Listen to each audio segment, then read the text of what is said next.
Hello and welcome to Talent tutorials.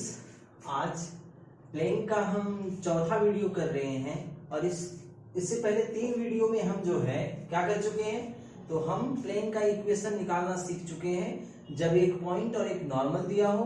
दूसरा, plane का equation हमने निकालना सीखा है जब प्लेन में कोई 3 पॉइंट दिए हुए हो। और तीसरा, हमने सीखा कि how to determine intercept form of a plane, कि हम किसी प्लेन का इंटरसेप्ट फॉर्म कैसे फाइंड करें। ठीक है ना, जब आपको एक्स एक्सिस, वाई एक्सिस और जेड एक्सिस पर कट्स दिए रहे, ठीक है ना, यानी कोऑर्डिनेट्स दिए रहे। और इस वीडियो में हम सीखने जा रहे हैं कि हम प्लेन का इक्वेशन कैसे डिटरमिन करें जब हमारे पास क्या हो, जब हमारे पास नॉर्मल टू द प्लेन हो। क्या हो, how to find equation of a plane when normal to the plane and distance and its distance from the origin is given. कि हमारे पास क्या है, हमारे पास प्लेन का एक नॉर्मल है और दूसरा डिस्टेंस फ्रॉम ओरिजिन भी दिया है। चलिए देखने सीखने की कोशिश करते हैं। वैसे ये 3D का प्लेन का सबसे पहला कॉन्सेप्ट था, लेकिन इसे सबसे लास्ट में पढ़ाने का मेरा उद्देश्य यह था कि आप आसानी से समझ सको कि ये प्लेन जो है ना, ये होता क्या है। ये प्लेन का इक्वेशन जो है सिर्फ 2 वेक्टर का डॉट प्रोडक्ट होता है, बस और कुछ नहीं। एक वेक्टर प्लेन में होना चाहिए और दूसरा उसमें नॉर्मल होना चाहिए। एक वेक्टर प्लेन में, जैसे ये लाइन मैंने ड्रॉ किया है ना, इस पर एक नॉर्मल परपेंडिकुलर, इसका और इसका डॉट प्रोडक्ट 0, इतना ही है प्लेन, इससे ज्यादा प्लेन कुछ नहीं है। वेक्टर को आप डॉट प्रोडक्ट कर दो तो कार्टेशियन आ जाता है, कार्टेशियन से आप एक्स वाई जेड और कांस्टेंट को अलग कर दो तो वेक्टर फॉर्म आ जाता है। बहुत ही सिंपल है, तो हम समझने की कोशिश करते हैं। हमारे पास एक प्लेन है, ये ऐसा मैंने इंटरसेप्ट फॉर्म में बनाया था, थोड़ा सा गड़बड़ हो गया।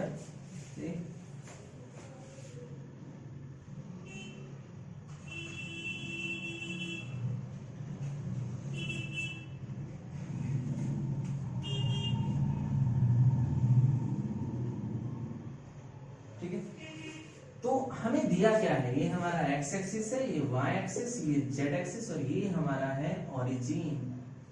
ठीक है, दिया क्या है हमें, तो हमारे पास एक पॉइंट P में ले लेता हूं, कोई आर्बिट्रेरी पॉइंट है जो है एक्स वाई जेड। यहां से हमारे पास क्या है, एक नॉर्मल वेक्टर है n।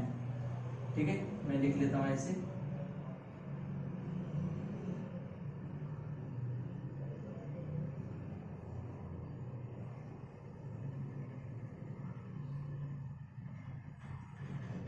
हम एक नॉर्मल वेक्टर है हमारे पास और हम O से P को मिला दें तो ये R वेक्टर है, O से P। मैं समझाऊंगा, एक एक चीज मैं आपको समझाऊंगा, आप ध्यान से देखो कि हमें जो है ना, हमारे प्लेन में एक पॉइंट है, there is a point in plane, there is a point given in plane named as n। ठीक है, एक पॉइंट है n और इस पॉइंट की खासियत ये है ना कि ये पॉइंट ओरिजिन से परपेंडिकुलर डिस्टेंस पे है, बिल्कुल परपेंडिकुलर, और इसका डिस्टेंस कितना है, d। तो मैं कुछ ऐसा लिख दूं क्या कि ON equals to d। Distance हमारा क्या है, d। ये डिस्टेंस जो है O से n का, ये क्या है, d। क्लियर है, ठीक। तो और हमारे पास क्या है, एक पॉइंट, आर्बिट्रेरी पॉइंट है P। तो क्या हम NP वेक्टर निकाल लें क्या, चलिए NP वेक्टर निकालते हैं। NP वेक्टर के लिए सर आपके पास जो है ना, ये यहाँ का कोऑर्डिनेट भी होना चाहिए था, जो आपके पास सर नहीं है तो आप नहीं निकाल सकते। अच्छा, तो हम मान लेते हैं कि प्लेन में कोई एक पॉइंट है P, इसका पोजीशन वेक्टर क्या होगा, चलो बताओ।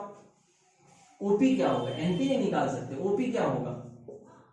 तो सर OP तो हमें पता है, क्या पता है सर, कि कोई भी वेक्टर की ओरिजिन से किसी पॉइंट का पोजीशन वेक्टर निकालना हो ना सर, ये आपका ओरिजिन है और ऐसे निकालना हो तो P के कोऑर्डिनेट में ये O का कोऑर्डिनेट माइनस कीजिए तो एक्स आई वाई जे जेड के हो जाएगा।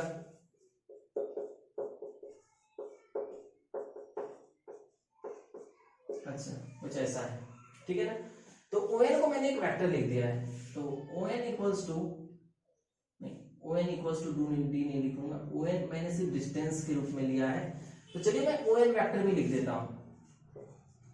तो ON वेक्टर क्या है, मान लेते हैं कि ON वेक्टर में जो n जो आपका वेक्टर है नॉर्मल, ये इसे मैं ऐसा नहीं दूंगा, एक normal vector n, unit vector n, unit vector means इसका मैग्नीट्यूड कितना है बेटा 1 into d लिख दूं, क्योंकि हमारे पास ON इक्वल्स टू d है, O से n का डिस्टेंस परपेंडिकुलर डिस्टेंस d दिया हुआ है। फिर से मैं समझा रहा हूं आपको कि हमारे पास क्या है, ये जो हम फॉर्म पढ़ने वाले हैं इस फॉर्म में क्या है कि ओरिजिन से पॉइंट n का डिस्टेंस दे रखा है वो है d, और ON एक वेक्टर है। तो ON वेक्टर क्या होगा, मान लेते हैं कि ON जो हमारा वेक्टर है, ये जो हमारा एक डिस्टेंस है d, मान लेते हैं किसी डायरेक्शन में एक वेक्टर है n कैप, कितना है n cap, unit vector n। तो ON वेक्टर क्या हो जाएगा हमारा, ON वेक्टर हो जाएगा this n cap into d। Vector में हमने पढ़ा है ना भाई, क्या पढ़ा है, find the vector in the direction of given vector having magnitude 5 और 8। क्या होता है, हम क्या करते हैं, जो गिवन वेक्टर है उसका नॉर्मल वेक्टर निकालते हैं, यूनिट वेक्टर निकालते हैं, उससे उस मैग्नीट्यूड से मल्टीप्लाई कर देते हैं। तो हमें क्या करना है, यहाँ पर हमारे पास डिस्टेंस पहले से, मैग्नीट्यूड पहले से है, हमने मान लिया कि ON के डायरेक्शन में एक यूनिट वेक्टर क्या है आपका n, ठीक है ना, स्मॉल n, और डिस्टेंस मैग्नीट्यूड d दे रखा है, तो क्या हम लिख सकते हैं ON इक्वल्स टू nd। हो गया सर, क्या करना है, तो हमें सर ये समझ में आया कि ये r जो है ये हो गया आपका xi yj z के, और सर आपका जो ये ON है, ON को आप लिख सकते हैं d into unit vector n, d into unit vector n। ठीक है, अब मुझे बताओ Pn कैसे निकालें। अच्छा मुझे बताओ Pn को हम OP माइनस ON लिख सकते हैं क्या, बताओ जल्दी से। Pn को हम OP माइनस ON लिख सकते हैं क्या। बोलो सर इस Pn की क्या जरूरत है, सारा कहानी बेटा Pn की ही है। देखो ये हमारा Pn है और ये हमारा एक वेक्टर आ गया है, क्या है n कैप d। यदि Pn वेक्टर हमारा निकल जाता ना और ये n कैप d, दोनों का डॉट प्रोडक्ट क्या होगा, जीरो। क्या होगा, जीरो।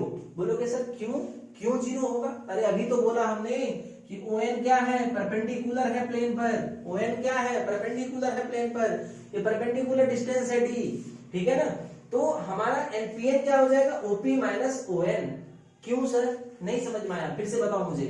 ठीक है बेटा, फिर से देखो आप, ये आपका दो वेक्टर है, ठीक है, और ये तीसरा रिजल्टेंट वेक्टर। तो आपने कुछ ऐसा नहीं पढ़ा है क्या, आपने कुछ ऐसा तो जरूर पढ़ा होगा कि sir vector A plus vector B equals to vector C। पढ़ा है, vector A plus vector B equals to vector C। क्यों सर, देखो इस पॉइंट से A निकल रहा है और A को कंटिन्यू कौन कर रहा है, B कर रहा है, ठीक है। ये जहां तक पहुंचा है, A से डायरेक्ट हम ऐड करें तो सीधी बात है A प्लस B का सम क्या होगा, C होगा। ट्रायंगल लॉ है ये, कौन सा लॉ है, ट्रायंगल लॉ ऑफ वेक्टर है। देखो मैं एक ही चैप्टर में आपको प्लेन पढ़ा रहा हूं, लेकिन फिर भी मैं आपकी सुविधा के लिए क्या कर रहा हूं, आपकी सुविधा के लिए मैं आपको वेक्टर भी थोड़ा बता रहा हूं।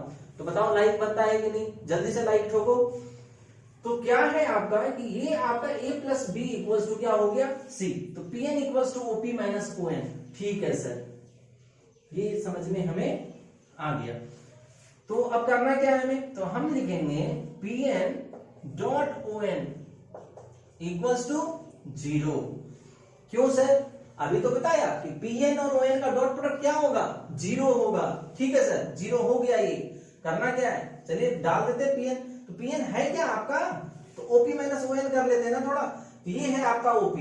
OP को मैं लिख लेता हूं बेटा R। मैंने भी बताया था इससे पिछले वीडियो में कि जब भी आपका R दिया रहे तो R क्या होता है, xi yj और zk।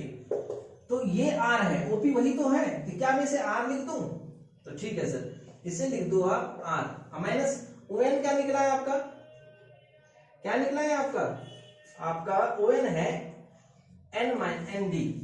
ये क्या है आपका ND, ठीक है ना। डॉट ON क्या है ND इक्वल्स टू क्या हो गया, 0।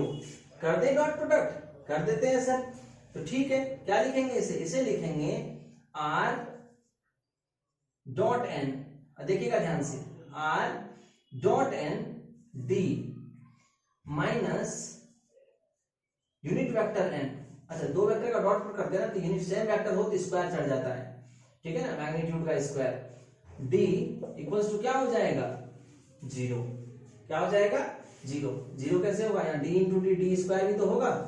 ठीक है, अब आप मुझे एक बात बताओ, कि क्या हम ऐसा लिख लें सर, हम ऐसा लिख लें क्या, r dot unit vector n d equals to, अच्छा बेटा देखो यूनिट वेक्टर तो है, n क्या है, n कैप क्या यूनिट वेक्टर है, यूनिट वेक्टर का मैग्नीट्यूड 1, 1 का स्क्वायर 1, ये d स्क्वायर हो गया, उधर लेके चले जाए d स्क्वायर, ठीक है, divide by d both side, तो क्या आ गया r dot n cap equals to d, क्या आ गया r dot n cap equals to d। तो ये आपका रिक्वायर्ड इक्वेशन है। अब बोलोगे सर ये तो वेक्टर इक्वेशन है, कार्टेशियन कौन बताएगा, तो देखो बेटा कार्टेशियन बताता हूं, r दे रखा है आपका और n क्या होगा, n कोई वेक्टर मान लो आप, ठीक है ना, n एक वेक्टर मान लेते हैं, वो वेक्टर आपका है, मान लेते हैं कि n जो आपका यूनिट वेक्टर है वो है ai, लेट लिख लेता हूं मैं, let n equals to ai bj और ck, कर देते हैं सर डॉट प्रोडक्ट, तो लिखेंगे रिक्वायर्ड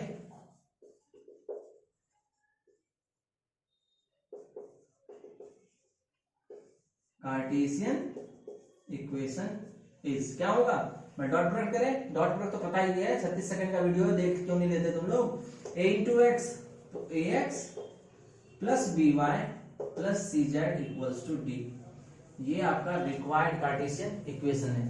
इस तरह हमने ये समझा कि जब हमें ओरिजिन से क्या दिया रहे, परपेंडिकुलर डिस्टेंस d, ठीक है, जब ओरिजिन से हमारे पास हो परपेंडिकुलर डिस्टेंस d और साथ साथ क्या दिया हो हमारे पास, और हमें दिया हो एक नॉर्मल वेक्टर, और हमें क्या दिया हो एक नॉर्मल वेक्टर फ्रॉम ओरिजिन, तब जाके हमारा प्लेन का इक्वेशन का फॉर्म होता है r dot n equals to d। ये यूनिट वेक्टर है, ध्यान रखना, ये यूनिट वेक्टर का क्या होता है, मैग्नीट्यूड 1 होता है। तो उम्मीद है कि आपको ये समझ में आया होगा। जल्दी से आप इसे कॉपी करो, इस पे थोड़ा एक दो सम कर लेते हैं, ठीक है, जल्दी से कॉपी करो।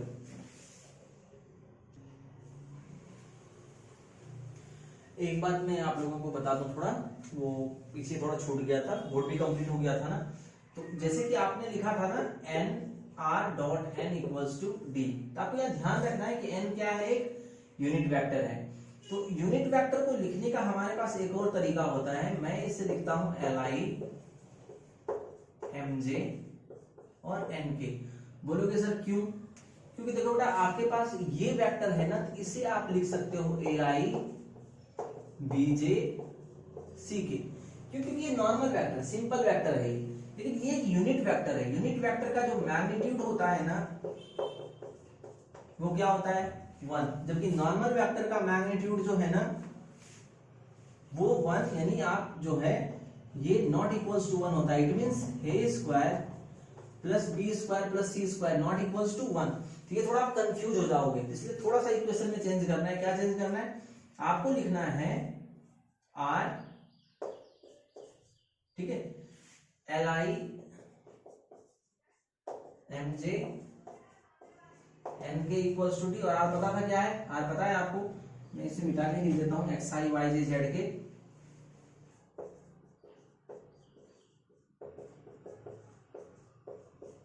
डॉट प्रोडक्ट कर दें तो क्या हो जाएगा lx plus my plus nz equals to d। ये आपका रिक्वायर्ड क्या है, इक्वेशन है, जब क्या दिया हो, normal to the plane and its distance from the origin, जब आपको ये दिया होगा।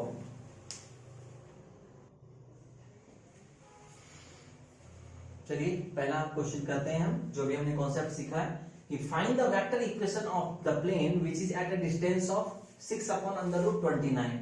यानी सिंपल सी बात है कि एक प्लेन है कोई और ओरिजिन से उसका डिस्टेंस आपको दे रखा है, वो डिस्टेंस क्या है 6 अपॉन, ये जो d है d ये आपको दे रखा है 6/√29, ठीक है, और एक नॉर्मल भी दे रखा है आपको इस प्लेन से, ठीक, और वो नॉर्मल क्या है आपका, तो वो नॉर्मल आपका दे रखा है n। बोलोगे सर आप इसे n कैसे समझा आपने, ये यूनिट वेक्टर क्यों नहीं है, बेटा सीधी बात है, ये 2 3 4, 2 का स्क्वायर प्लस 3 का स्क्वायर प्लस 4 का स्क्वायर थोड़ी ना 1 होगा।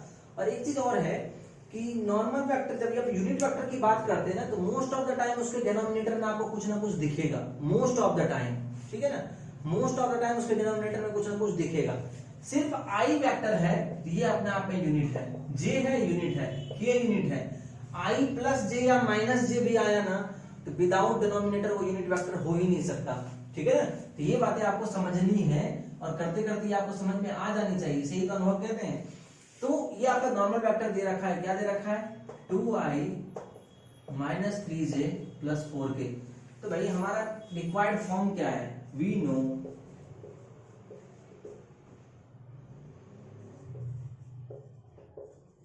रिक्वायर्ड इक्वेशन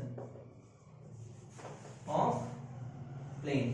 क्या होगा रिक्वायर्ड इक्वेशन, तो r डॉट n कैप, ये यूनिट वेक्टर है यहाँ पर, और ये जो दिया यूनिट नहीं है तो बदलना पड़ेगा इसे, equals to d। Sir d तो अपने पास है, तो समस्या है इसे नॉर्मल में यूनिट वेक्टर में कन्वर्ट करने की।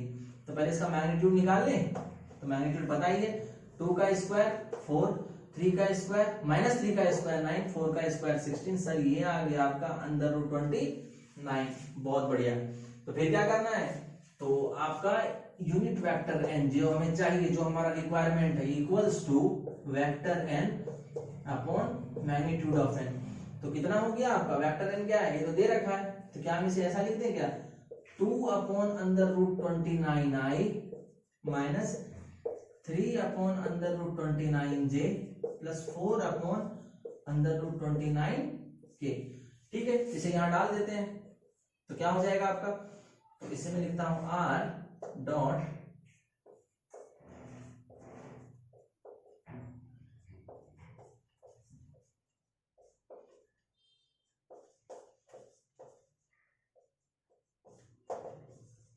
डी तो हमारे पास है, क्या है डी, 6 अपॉन अंडर रूट 29। तो बस ये अंडर रूट 29 इधर दिख रहा है, कॉमन ले लें क्या, कॉमन ही ले लेते हैं ना। तो सर ये हो गया आपका r 2i equals to 6। Sir थोड़ा सा कार्टेशियन होती है, ये तो आपका रिक्वायर्ड वेक्टर इक्वेशन हो गया बेटा। ये क्या है, required equation of plane in vector form. Cartesian क्या होगा,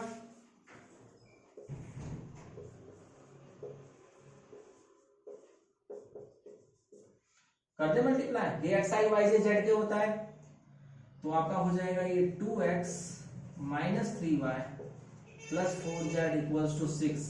और ये मैंने पहले समझा दिया कि यहां से यहां कैसे जाना है, वेक्टर से कार्टेशियन और कार्टेशियन से वेक्टर कैसे जाना है, ये मैंने आपको समझा दिया है। ठीक है ना बेटा, तो ये आपका पहला क्वेश्चन था। अभी और 2-3 क्वेश्चन करेंगे इस कॉन्सेप्ट पे, जल्दी से आप इसे कॉपी करो।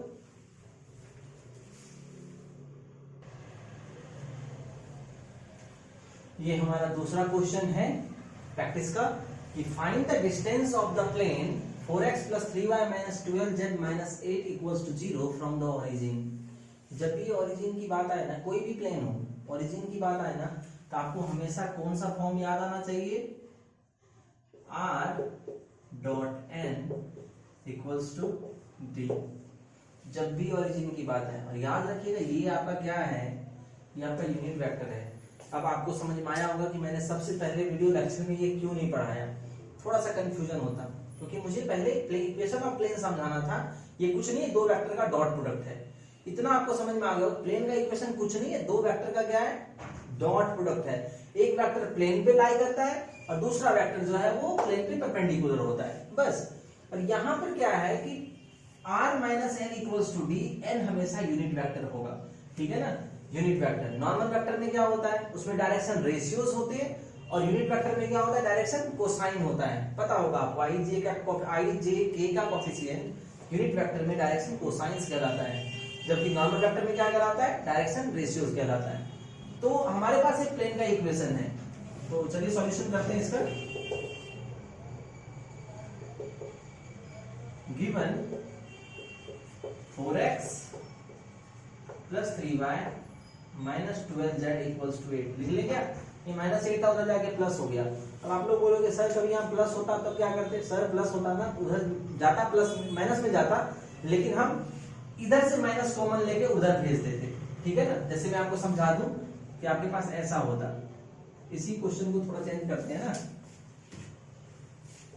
ज्यादा समझ में आए।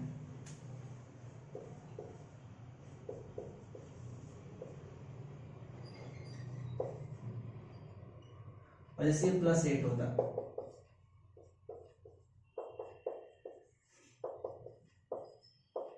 माइनस 8 हो जाता, यहां से माइनस कॉमन ले लेते, तो माइनस जैसे कॉमन लेते हैं ना, तो फिर ये क्या होता,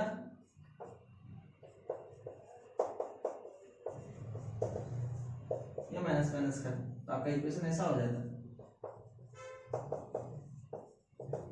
ठीक है, कंफ्यूजन कुछ भी नहीं रखना है, सब क्लैरिटी के साथ होना चाहिए, बिल्कुल साफ सुथरा। तो क्या है आपका 4x minus 3y plus 12z equals to 8। तो ये आपका इक्वेशन दिया हुआ था, इस इक्वेशन में पहले से -8 है तो उधर जाके +8 हो गया। अब हमने सीखा है कि सर कार्टेशियन को वेक्टर में कैसे बदले। सर ये जो x y z दिख रहा है ना, ये तो r है, तो सर आप इसे ऐसे लिखो,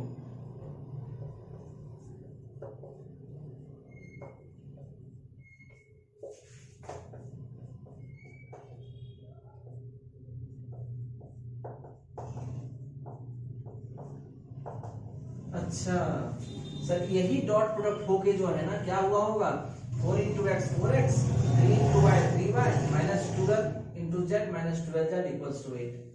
करना क्या है, क्या ये देख के आपको यूनिट वेक्टर लग रहा है क्या, क्या आपको ये यूनिट वेक्टर लग रहा है क्या, नहीं है यूनिट वेक्टर। करना क्या है, इसे यूनिट वेक्टर में कन्वर्ट करना है। तो कैसे करेंगे convert, xi plus yj plus Z के, अच्छा इतना क्यों लिखना भाई, हमें तो ले लेना है ना, इसे जो वेक्टर दिया हुआ है उस वेक्टर को हियर लेट ऐसे लिखते हैं।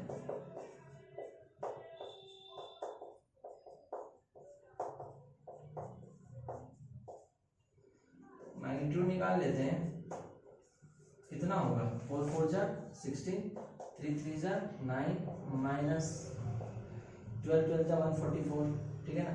ऐड करेंगे तो 144 प्लस 16 252, 150 150 प्लस सॉरी 160 प्लस 9 169, ये क्या हो गया 13। तो यूनिट वेक्टर n निकल गया आपका, क्या निकला आपका unit vector n, unit vector n निकला आपका 4/13i प्लस 3/13j, ये निकला। लेकिन बात ये है ना सर, यहाँ आप 13 लगाओगे तो ये तो मैथमेटिकली रॉन्ग हो जाएगा, क्योंकि एक तरफ आप 13 से डिवाइड कर रहे हैं दूसरी तरफ नहीं, तो आपको लिखना पड़ेगा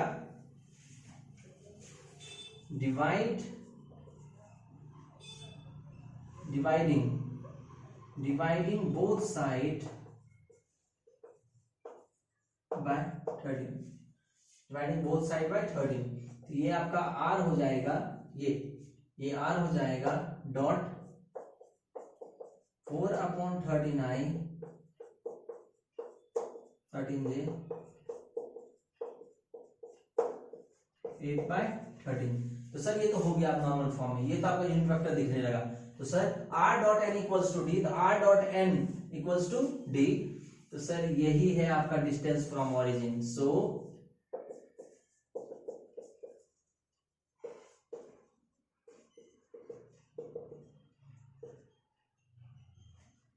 इक्वल्स टू 8/13। कभी कभी क्वेश्चन में ऐसा भी पूछ लेता है कि आपका जो वेक्टर है ना, जो वेक्टर है आपका ये 4i 3j 12 के, कभी कभी ऐसा ही पूछेगा कि जो परपेंडिकुलर वेक्टर है ना प्लेन में, उसका डायरेक्शन कोसाइन निकालो, डायरेक्शन रेशियो नहीं, डायरेक्शन कोसाइन।